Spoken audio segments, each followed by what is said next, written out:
Bendiciones, soy el profesor Marco Flores. Estaré iniciando esta clase de Apocalipsis en el capítulo 2. Ya vimos las clases anteriores hablando de la introducción y el capítulo 1. Ahora iniciamos el capítulo 2. Apocalipsis capítulo 2. Es un momento en el cual Jesús habla a las iglesias.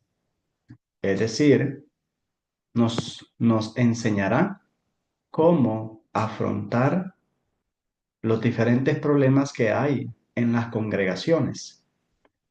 En Apocalipsis capítulo 2 y capítulo 3 nos presenta los problemas internos que a veces surgen en las congregaciones, problemas que hacen daño, problemas que ocasionan estragos espirituales, congregacionales.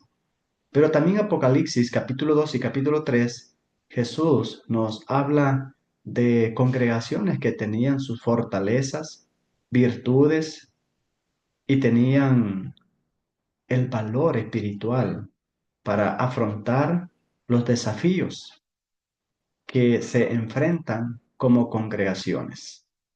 Daré un resumen breve de cada congregación. Hoy vamos a estar en el capítulo 3 para aplicarlo a nuestras congregaciones. A lo mejor usted ha tenido la bendición de predicar de este capítulo para la congregación o ha escuchado temas relacionados a Apocalipsis capítulo 2 y capítulo 3 hablando de estas congregaciones.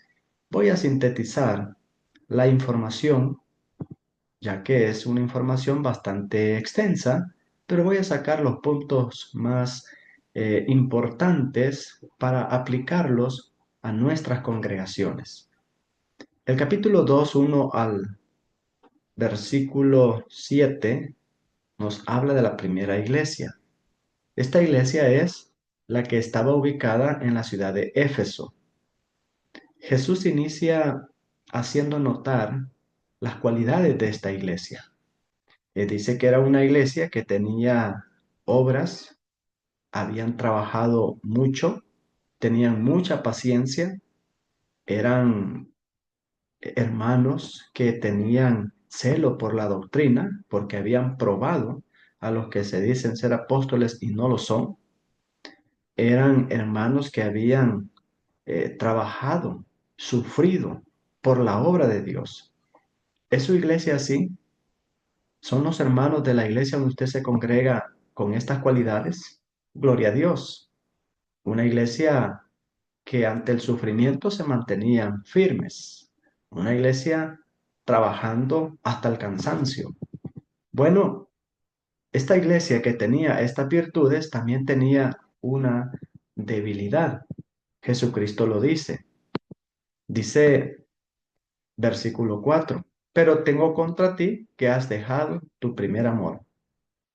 Todas las obras y todas las acciones que ellos realizaban, les faltaba el elemento importante, el amor. Esto lo puedo comparar como una ama de casa que hace arroz y le faltó echarle la sal. La sal le da el sabor, el gusto, para que usted lo pueda ingerir y disfrutar. Esta iglesia tenía tantas obras y cualidades muy bonitas, pero le faltaba en esencia lo que le daba sabor, lo que le daba gusto a todas esas obras. Es decir, no amaban como deberían de amar. Hacían las cosas por rutina, probablemente. Hacían las cosas por costumbre, por obligación. Era una iglesia que tenía tantas obras, pero no tenían el amor conectado a esas obras. ¿Es la iglesia donde usted se congrega con estas cualidades? Tiene tantas obras, ministerios realizando, pero las personas que trabajan en ese ministerio no lo hacen con pasión, con entrega. con amor genuino. En nuestras iglesias a veces hay hermanas que están dispuestas a trabajar en el ministerio de niños, ministerio de cocina, ministerio de limpieza, pero no lo hacen con la actitud correcta, con la pasión y la entrega, con ese amor hacia las cosas que están realizando en su ministerio. Bueno, esta iglesia tenía ese problema. Esperamos y confiamos que en nuestras congregaciones, si se enfrenta a este tipo de problemas, podamos superarlo. Jesús le dice a esta iglesia en el versículo 5: recuerda de dónde has caído. Habían dejado de amar, habían dejado de hacer las cosas por amor, como en un principio lo hicieron, y se volvieron fríos, se volvieron rutinarios en sus acciones, a tal punto que llegaron al momento de hacer las cosas no por la pasión y el amor a Cristo, sino por costumbre, lamentablemente. Pero esta iglesia tenía esperanza, es decir, Jesús les dice: recuerda dónde has caído y arrepiéntete. Nunca es tarde para regresar, nunca es tarde para rectificar. Si la iglesia donde usted está tiene estas cualidades buenas, ayudémosles para que lo hagan con amor, con pasión, con entrega, con un espíritu de amor. Y así cuenta delante de Dios. Lo puedo poner en un ejemplo como una ama de casa, una esposa que le sirve al esposo, pero no lo hace con amor. Si le sirve la comida, si le plancha la ropa, le lava, hace todo lo del hogar, pero no está esa chispa del amor que hace efectiva, que hace que aquellas acciones se sientan placenteras, con una motivación plena. Por lo tanto, en la iglesia se cae en algunas ocasiones en este tipo de actitudes. Ayudemos a nuestras congregaciones a superar, si tienen ese problema, a regresar a hacer las cosas por amor genuino. Bien, este es de manera corta y breve un resumen de lo que es la iglesia en Éfeso. Estaré mandando el material para que usted con más detenimiento pueda leer la información de algunas palabras, ideas en esa carta que es enviado a la iglesia en Esmirna. Veamos la siguiente.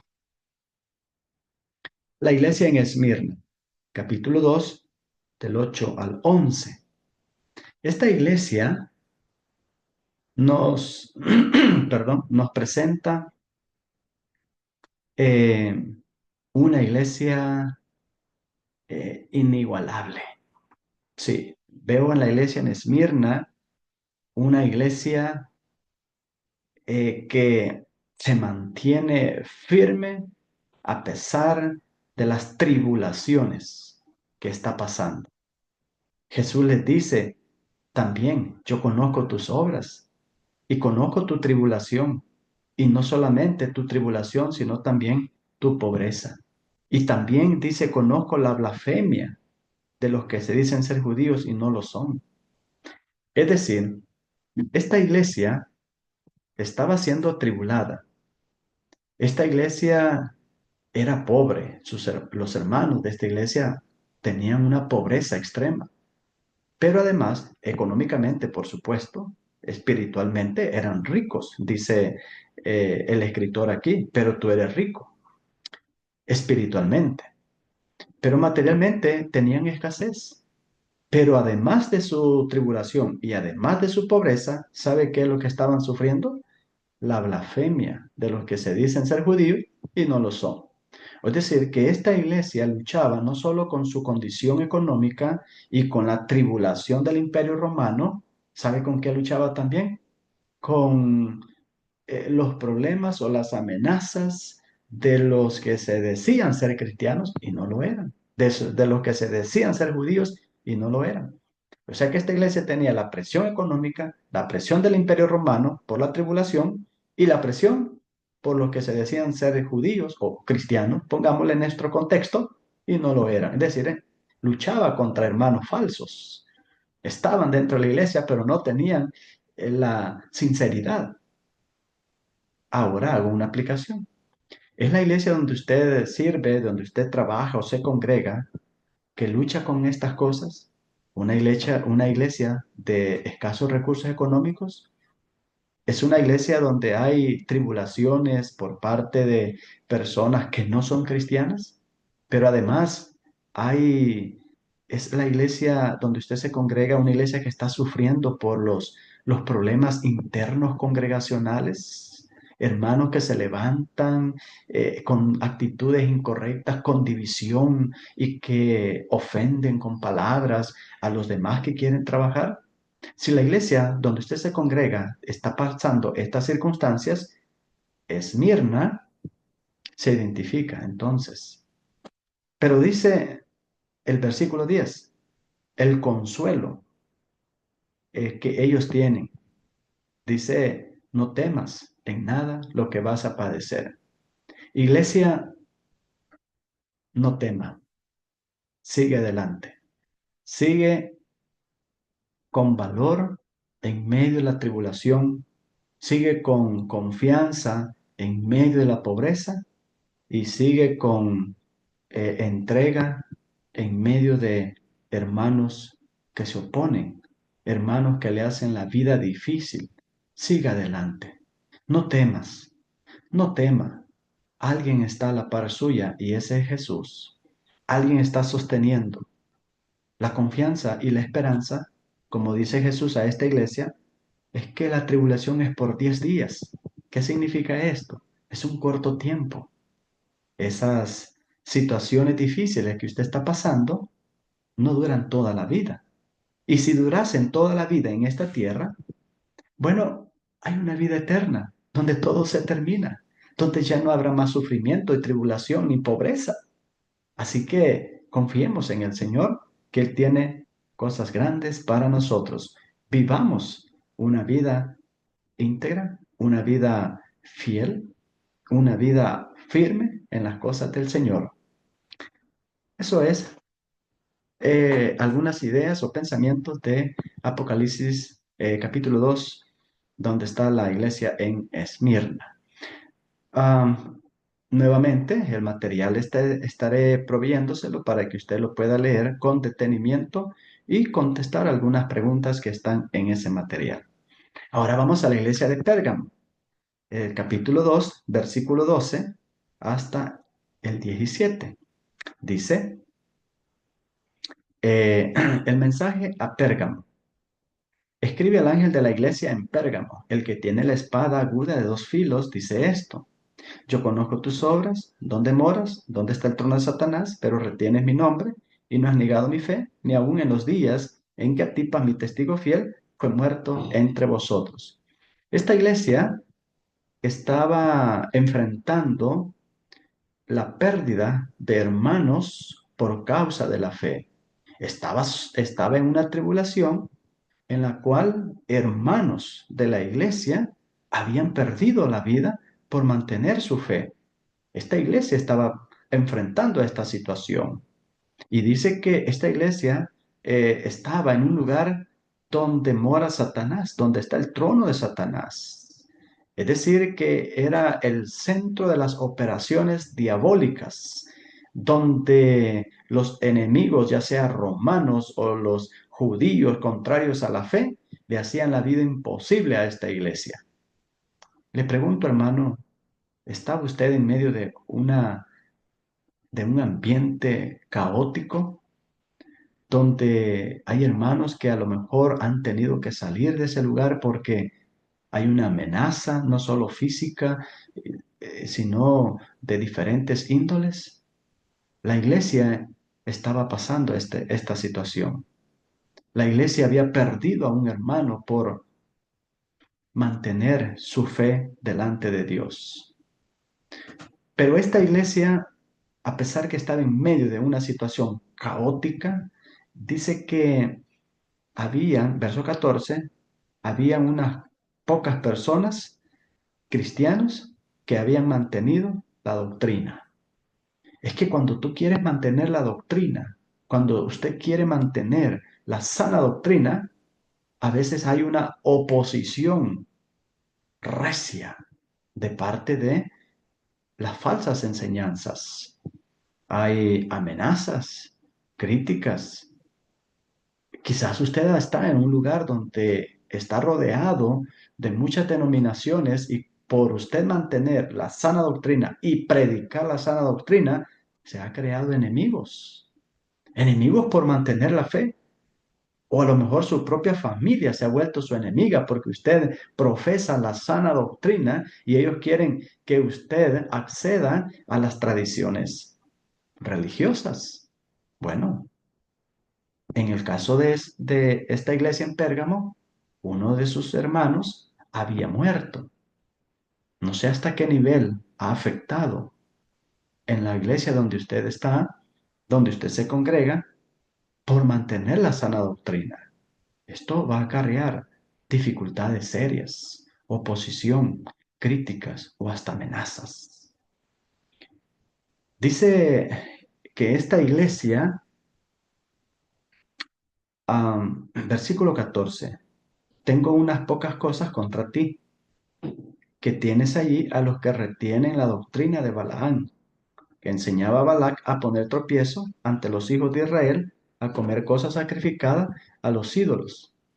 Esta iglesia, además que tenía una amenaza externa, la amenaza estaba dentro, porque lamentablemente habían tolerado falsas enseñanzas, hermanos con espíritu como el de Balaán, ansiosos por la avaricia, el espíritu de Balaán, de avaricia, el espíritu de desobediencia, habiendo sido advertido por Dios, habiendo sido llamado por Dios para bendecir al pueblo, se prestó para maldecir al pueblo de Israel. Usted puede leer esa historia donde encontramos esas cosas de que Balaán cometió en el libro de Números. Tendrá esta información en su material.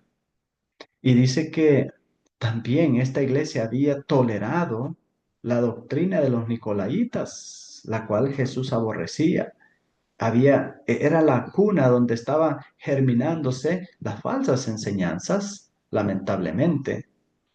Habían pocas personas que se habían mantenido fieles, pero habían otros que se habían contaminado con estas falsas enseñanzas. Por lo tanto, dice la palabra de Dios en el versículo 16, arrepiéntete, cambia, porque si no te arrepientes, el juicio de Dios te alcanzará. Si no cambias, Dios vendrá en su juicio para castigar a aquellos que practican el pecado y toleran el pecado, practican la falsa enseñanza y toleran y permiten las falsas enseñanzas. Bien, así llegamos al mensaje a Teatira, capítulo 2, verso 18 hasta el versículo 28. En este capítulo encontraremos algunas enseñanzas muy interesantes a nuestra vida. Dice en el versículo 18, escribe el ángel de la iglesia en Tiatira, el Hijo de Dios, el que tiene ojos como llama de fuego y pie semejante al bronce bruñido, dice esto. Jesús se identifica como el que tiene ojos como llama de fuego. Usted encontrará la explicación de esta expresión en su material. Hace referencia que Jesús lo sabe todo. Jesús conoce todo. Y llama ojos como llama de fuego. Es una comparación para hacer referencia que Él todo lo sabe.